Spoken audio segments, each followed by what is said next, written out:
హైదరాబాద్ లో జరగబోయే మనీ మంత్ర money manifestation classes కి ఇప్పుడే కాల్ చేసి రిజిస్టర్ అవ్వండి. నమస్తే, welcome back to Suman TV. Present మనతో పాటు ఉన్నారు public speaker, motivational speaker, family counsellor Rajani Rama garu. నమస్తే మ్యామ్. నమస్తే Naveena. Madam, latest update, already latest ఏం కాదు, ఇలాంటి సంఘటనలు చాలా జరిగాయి, చాలా మాట్లాడుకున్నాం కూడా. హైదరాబాద్లో కుక్కట్పల్లిలో కాలేజ్లో ర్యాగింగ్ వల్ల, అది ర్యాగింగ్గా కాదనేది ఇంకా తెలియలేదు, అయితే అబ్బాయి అయితే సూసైడ్ చేసుకున్నాడు. నా వల్ల కావట్లేదు అని చెప్పడము, నన్ను ఎక్కడికి బయటికి పంపించట్లేదు అవుటింగ్ అని చెప్పడము. ఇంకా పేరెంట్స్ మాటలు వింటే ఒక్కసారి మీరే చెప్పొచ్చు, అవన్నీ మీరు ఆల్రెడీ ఫాలో అవుతున్నారు కాబట్టి. అంటే ఈ ర్యాగింగ్ అనేది ఇంకా ఉందా, అసలు ర్యాగింగ్ లేదు, అది ఎప్పుడో రిమూవ్ చేసేసారని చెప్పేసి చాలా ఆర్టికల్స్ వచ్చాయి, చాలా న్యూసెస్ కూడా వచ్చాయి కదా మేడం. మళ్ళీ ఎందుకు ఇలాంటి సంఘటనలు జరుగుతున్నాయి అంటే? ఇప్పుడు ఈ మధ్య కాలంలో చూస్తే ఆ రకరకాల సంఘటనలు జరుగుతున్నాయి, దేన్ని కూడా వదిలేయలేము, అలానే అనుమానించను లేము. 50-50 ఛాన్సెస్గా జరుగుతున్నాయి అన్నీ కూడా. ఏంటంటే దానికి సంబంధించిన సాక్ష్యాధారాలు మనకు కంప్లీట్గా దొరికినప్పుడే ఒక నిర్ణయానికి రాగలుగుతాం. ఇప్పుడు ఇంటర్మీడియట్ లెవెల్లో ర్యాగింగ్స్ జరుగుతాయా అనేది కొంచెం ఆశ్చర్యకరమైన విషయం. ఇంత మనం పెద్దగా వినలేదు ఇలాంటివి. ఇంకా చెప్పాలంటే ఫస్ట్ ఇయర్ స్టూడెంట్స్ని ఒక బిల్డింగ్లో, సెకండ్ ఇయర్ స్టూడెంట్స్ని ఒక బిల్డింగ్లో పెట్టడం అనేది జరుగుతుంది. ఇది ఇప్పటిది కాదు, ఎప్పటి నుంచో కొన్ని సంవత్సరాలు, గత 20 సంవత్సరాల నుంచి చూస్తూ వస్తున్నాం. ఇద్దరిని కలపడం అనేది జరగదు. మరి ఇక్కడ వీళ్ళు ఎందుకు కలిపారు అనేది మనకు తెలీదు. కలిపారు కాబట్టి ఇక్కడ ర్యాగింగ్ ఏమైనా జరిగిందా అని ఒక అనుమానం. కానీ పేరెంట్స్ అయితే గట్టిగా చెప్తున్నారు ర్యాగింగ్ జరిగింది, ఇదేదో జరిగింది, వీళ్ళు కాలేజ్ వాళ్ళు మాకు తెలియకుండా కామ్ చేశారు అనేది ఒక కంప్లైంట్ చేశారు మనకి.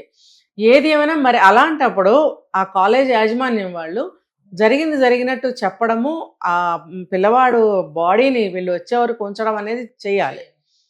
ఇలాంటి కేసు మన గతంలో ఒకటి చూసాం. పాప అనుకుంటా చనిపోతే ఆ పాపని పేరెంట్స్ వచ్చేటప్పుడు చూపించలేదు, ఆటోమేటిక్గా గాంధీకి తరలించడము, మార్చురీకి ఇదంతా చేసేసారు. మళ్ళీ ఇదొక సంఘటన. ఇలా వాళ్ళు చేయడం వల్ల పేరెంట్స్కి అనుమానం కలుగుతుంది. నిజంగా వాళ్ళ తప్పేమీ లేకపోతే యాజ్ ఇట్ ఈస్గా ఉంచి అందరూ కలిసి ఆ సమస్యని ఎదుర్కోవాలి పోలీస్ వాళ్ళతోటి. అలా కాకుండా వాళ్ళు అలా చేయడం వల్ల అక్కడ జరిగిందేమో పక్కన పెడితే ఇంకా అనుమానాలు అనేవి ఎక్కువ అవుతున్నాయి. మీరు రాకుండానే బాడీని పంపించేసారు, మాకు ఎందుకు చూపించలేదు, కిటికీకి సూసైడ్ చేసుకున్నారని చెప్తున్నారు, మాకు చూపించాలి కదా అని అడుగుతున్నారు, వాళ్ళ మదర్ అడుగుతున్నారు. కేవలం తన పర్సనల్ ప్రాబ్లమ్స్ వల్లే అబ్బాయి ఉరి పెట్టుకుంటే కిటికీకి పెట్టుకోకూడదు అనేది ఏమీ లేదు. ఏమో ఆ పిల్లవాడికి అట్లా వీలు కుదిరిందేమో అని కూడా అనుమానం పడవచ్చు. కానీ ఎవరైనా అట్లా ఉరివేసి అలా వెళ్ళిపోతారా అనేది ఇక్కడ ఆశ్చర్యకరమైన విషయం. మరి స్టూడెంట్స్ మధ్యన ఒకవేళ అదే గనక నిజమైతే స్టూడెంట్స్ మధ్యన ఎంత గొడవలు జరుగుతున్నాయి, ఫైనల్ స్టేజ్లో కదా ఇలా చంపటాలు కొట్టుకోవడాలు అనేవి జరిగేది. మరి ఇంతకాలం మధ్యకాలంలో ఏమైనా గొడవలు జరిగితే యాజమాన్యం వాళ్ళు ఎందుకు పట్టించుకోరు? వీళ్ళకి ఒక సూపర్వైజర్స్ ఉంటారు, ప్రతి ఒక ఎన్ని రూమ్స్, 2-3 ఉంటారు. ఉన్నప్పుడు ఇంతమంది స్టూడెంట్స్కి వీళ్ళు, ఇంతమంది స్టూడెంట్స్కి వీళ్ళు అని చెప్పి ఒక సూపర్వైజర్స్ ఉంటారు, వార్డెన్ అని కూడా అనొచ్చు మనం. మరి వాళ్ళు ఉన్నప్పుడు వాళ్ళు చూడటం లేదా ఈ గొడవలన్నీ? ఒకవేళ ఈ గొడవలన్నీ జరిగితే అప్పుడు పిల్లలకి వాళ్ళు కూర్చోబెట్టి వాళ్ళకి బుద్ధి చెప్పాలి కదా. ఇవన్నీ చెప్పారా లేదా మనకు అర్థం కాలేదు, ఇంకా తెలియలేదు. ఒకవేళ వాళ్ళు చూసి చూడనట్టు అయితే ఊరుకోరు నాకు తెలిసి. అది యాజమాన్యానికి పిల్లలకి మధ్యలో గనక సమస్య అయితే వాళ్ళు పట్టించుకోరు. ఇది పిల్లలకి మధ్య జరిగిన విషయం అయితే పట్టించుకుంటారనేదే నా అభిప్రాయం. ఇప్పుడు సీనియర్స్ జూనియర్స్ కొట్టుకుంటున్నారు, లేదా ర్యాగింగ్ జరుగుతుంది, లేకపోతే ఇంకొకటి ఏదైనా జరుగుతున్నప్పుడు సూపర్వైజర్స్ కానీ యాజమాన్యం కానీ ఎందుకు పట్టించుకోకుండా ఉంటారు? ఇదేమన్నా పెద్ద కాలేజ్ కాదు కదా, చిన్నపిల్లలు వీళ్ళందరూ.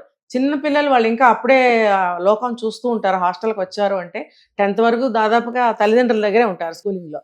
కాలేజ్ లెవెల్కి వచ్చిన తర్వాత చాలా జాగ్రత్తగా కనిపెట్టుకోవాల్సిన బాధ్యత అనేది కాలేజీ కానీ రెసిడెన్షియల్ కానీ వాళ్ళదే బాధ్యత ఉంటుంది. ఎందుకంటే ఒక వ్యక్తిత్వాన్ని సంతరించుకోవాలన్నా, ఒక మంచి క్వాలిటీస్ని నేర్చుకోవాలన్నా ఇది పీక్ పీరియడ్ వీళ్ళకి. ఈ 2 years కనుక వాళ్ళు అన్ని విధాలా మంచిగా నడవగలిగితే వాళ్ళ ఇన్ ఫ్యూచర్ వాళ్ళకి చాలా బాగుంటుంది. ఎందుకనంటే ఇది నేర్చుకునే పీరియడ్. ఆఫ్టర్ 10th క్లాస్ కాలేజ్కి వచ్చిన తర్వాత ఎలా బిహేవ్ చేయాలనేది కాలేజ్లో ఖచ్చితంగా నేర్పాలి వాళ్ళకి. ఈ 16, 17, 18 మధ్యలో ఈ పీరియడ్లో వాళ్ళు హాస్టల్లో ఉంటారు. ఉన్నప్పుడు వాళ్ళకి అన్నీ నేర్పించినప్పుడు వాళ్ళు ఒక వ్యక్తిత్వాన్ని, ఒక అభిప్రాయాన్ని వీళ్ళు సంతరించుకుంటారు. ఇక్కడ ఇంకొక విషయం మేడం, ఇప్పుడు ఏంటంటే ఇలా హాస్టల్కి పంపించే పిల్లల్ని కానీ, వాళ్ళని అంటే మెంటలీ వాళ్ళని పేరెంట్స్ స్ట్రాంగ్గా ప్రిపేర్ చేయాలి కదా మేడం. అంటే ఇప్పుడు నువ్వు హాస్టల్కి వెళ్తున్నావు అమ్మా, ఇప్పటివరకు ఇంట్లో అవును. ఉన్నావు, హాస్టల్లో ఇలా ఉండాలి, ఇలా ఉండాలి, ఇలాంటి పిల్లలు ఉంటారు, ఇలాంటి వాళ్ళు కూడా ఉంటారు, నువ్వు ఎదుర్కోవాలి అంటే ఏదైనా ఉంటే చెప్పాలి, ఎక్కువ స్ట్రాంగ్గా ఉండాలి, సెన్సిటివ్గా ఉండకూడదు, ప్రతిదానికి భయపడకూడదు. ఏదైనా ఉన్నా మీ టీచర్స్ కానీ ఫ్యాకల్టీస్ కానీ పేరెంట్స్కి కానీ, పేరెంట్స్ చెప్పడానికి భయపడితే పేరెంట్స్ ఎవరో ఒక రిలేటివ్కి ఇష్టం ఉంటారు, వాళ్ళు పిన్నికో అత్తకో మామకో ఎవరికైనా సరే ఏదైనా చెప్పాలని పేరెంట్స్ కూడా ప్రిపేర్ చేయకుండా పంపిస్తున్నారని అనుకోవచ్చు కదా మేడం. లేదండి, దాదాపుగా చెప్పే పంపిస్తారు. ముందు ఏం చెప్తారు, మేము అక్కడ ఉండం కాబట్టి ఏది జరిగినా మీ వార్డెన్కి తెలియజేయి అని ఖచ్చితంగా చెప్తారు. ఎక్కడో మరీ అంత నాలెడ్జ్ లేని పేరెంట్స్ ఎవరు ఉంటారండి, ఉండరు కదా. కాబట్టి చెప్పే పంపిస్తారు. వీళ్ళ పిల్లలు ఏంటంటే అక్కడున్న డిసిప్లిన్కి స్ట్రిక్ట్కి వీళ్ళు భయపడి చెప్పరు ఎవరితోటి. ఈవెన్ పక్కనున్న స్టూడెంట్కి కూడా వాళ్ళు షేర్ చేసుకోరు. అలాంటి పరిస్థితి. అందరూ కాదు, కొంతమంది భయస్థులు ఏంటంటే అప్పటి వరకు ఇంటి దగ్గర ఉంటారు, స్కూల్ వాతావరణం, చిన్నపిల్లల మెంటాలిటీ ఉంటుంది.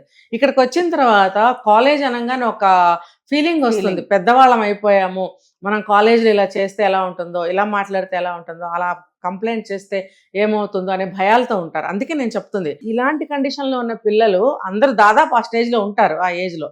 ఈ కాలేజ్, ఇంటర్ కాలేజ్ వాళ్ళ యాజమాన్యం ఎవరైతే ఉన్నారో వాళ్ళు వీళ్ళకి స్పెషల్గా కొన్ని క్లాసులు తీసుకోవాలి, కొన్ని కౌన్సిలింగ్ తీసుకోవాలి వీళ్ళకి. ఇప్పుడు మీరు కాలేజీలోకి ఎంటర్ అయ్యారు కాబట్టి అన్నీ కూడా మీరు ఇలా ఇటువంటి డిసిప్లిన్లో ఉండాలి, ఇటువంటి స్నేహభావంతో ఉండాలి, ఇటువంటి మెంటాలిటీతో ఉండాలి అనేది వాళ్ళు నేర్పించాలి.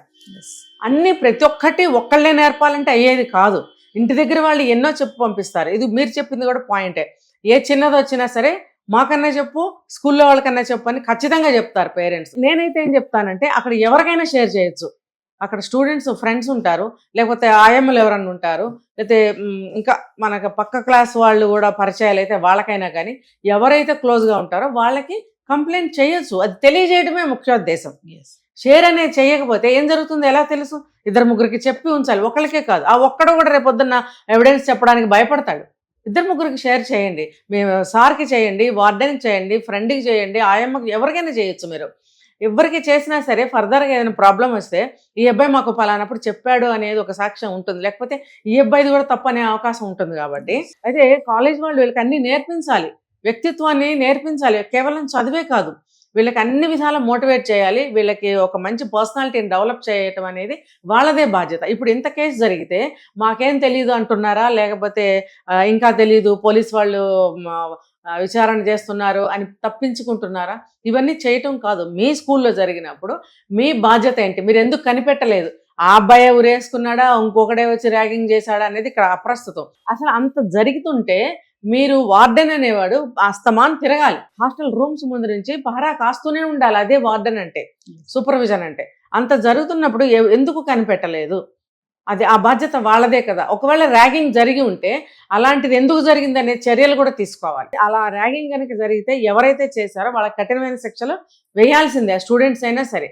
ఇప్పుడు ఈ వయసులోనే నేరాలు చేస్తే పెద్ద అయిన తర్వాత సొసైటీకి వాళ్ళు ఏం ఉపయోగపడతారు? వాళ్ళు పెరిగిన పెంపకం ఏంటి? అది వాళ్ళ పేరెంట్స్ పెంపకాన్ని కూడా మనం అక్కడ అనుకోవాల్సి వస్తుంది అనమాట. ఇలా అమాయకంగా పెరిగిన వాళ్ళు బలైపోతూ ఉంటారు. కాబట్టి ఇది ఎవరిని పర్టికులర్గా అనలేము, ఇది అన్ని పక్కల నుంచి జరుగుతుంది. కాబట్టి ఇది ఒకళ్ళ పిల్లల్ని తెచ్చి మన దాంట్లో పెట్టుకుంటున్నామంటే 110% మీదే బాధ్యత. ఇంటి దగ్గర అయితే వాళ్ళు చూసుకుంటారు కదా, ఇక్కడైతే ఎవరు చూడాలి? మీరు చూడాలి. హాస్టల్ భయపడుతూనే పాపం పంపిస్తారు, వేరే ఊళ్ళ నుంచి అయినా కావచ్చు, వాళ్ళు కూలీనాలు చేసుకునే వాళ్ళు అవ్వచ్చు, డబ్బు గల వాళ్ళు కావచ్చు, మిడిల్ క్లాస్ అవ్వచ్చు, ఎవరైనా కావచ్చు. ఒక మంచి ఎడ్యుకేషన్ దొరుకుతుంది, మంచిగా సెటిల్ అవుతాడని చెప్పే కదా ఆ పిల్లల్ని అక్కడ జాయిన్ చేస్తారు. అంత డబ్బుకి, అంత ఖర్చుకి ఓర్చి వాళ్ళు ఎందుకు పెడతారు? మంచి చదువు కోసం. మరి అటువంటి చదువు దక్కాల్సిన ప్లేస్లో చావులేంటి? ఇది మరి బాధ్యత ఎవరిది? స్కూల్ వాళ్ళదే కదా, కాలేజ్ వాళ్ళదే బాధ్యత. కాబట్టి ఏది జరిగినా సరే ఇప్పుడు యాజమాన్యం వాళ్ళకి కూడా ఇందులో భాగం ఉంది. కాబట్టి వాళ్ళకి కూడా యాక్షన్ తీసుకోవాలి, వాళ్ళ మీద కూడా. Thank you.